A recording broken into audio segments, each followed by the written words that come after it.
Last week, Channel 5 in the UK dropped episode 1 of their new series, Meghan and Harry, The Rise and Fall. The documentary will be available to people outside of the UK very soon, or if you know where to look on Twitter. Here's one of the clips that's been going around the internet. Now, episode 1 is all about the Sandringham Summit. Meghan said very clearly in her Netflix documentary, imagine a conversation, a roundtable discussion about the future of your life when the stakes are this high. And you as the mom and the wife and the target in many regards aren't invited to have a seat at the table. and I have to say on that, I sort of agree with her. The woman speaking there was the editor-at-large for the Mail on Sunday. Remember, the Sandringham Summit happened in January of 2020, and it decided the fate of Harry and Meghan as working royals. Harry described in his book Spare, he and Meghan wanted a half-in, half-out solution, part-time working royals, essentially. They hoped to live in a Commonwealth country, such as Canada, where they could work on behalf of the Queen, the Crown, but not be a part of the royal rota system. The main problem was the media coverage and the lack of support from the family, which of course rarely gets covered by the media. In the clip, it's discussed that Meghan was unable to call in from California. Now here's what another editor-at-large for the Daily Mail, Richard Kay, has to say. One of the stories that came out was Meghan dialing in from California. But absolutely firmly, that was not going to happen, even if that's what Harry wanted. They had no way of knowing who else would have been in the room with Meghan.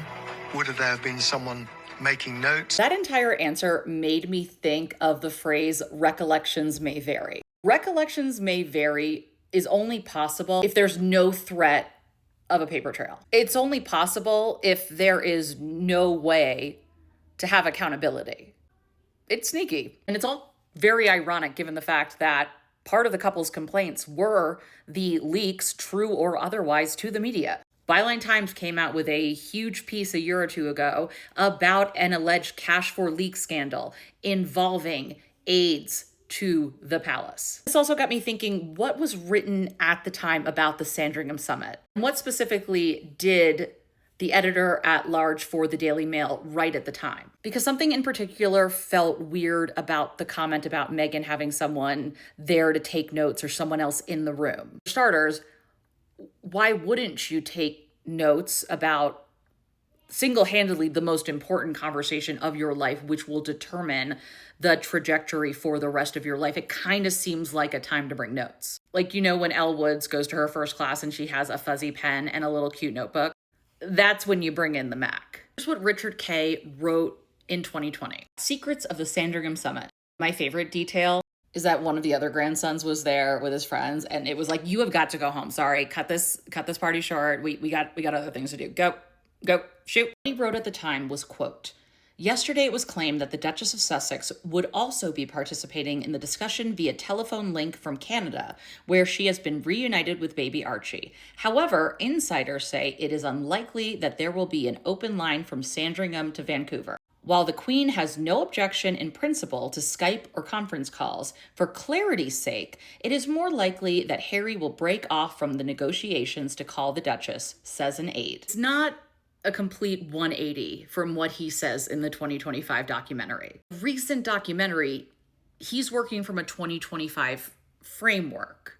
There's no real reason to bring into the lexicon the idea that Meghan would be taking notes or having someone there to take notes or to listen in for an interview, an exclusive, a documentary, a TV show, whatever. Something with hindsight you could interject into that 2020 moment. At the time, not knowing if they're staying or going, and the fact that nothing has happened up to that point. There's no documentary, there's no book, no Oprah interview, nothing. It's January of 2020. The answer is unintentionally, I think, reframed in the new narrative of Harry and Meghan, which is you can't say anything around them because who knows what's going to end up in a book or an interview or what have you. But at the time, what they were saying was there's no real objections, but it would really muddy the waters and complicate things.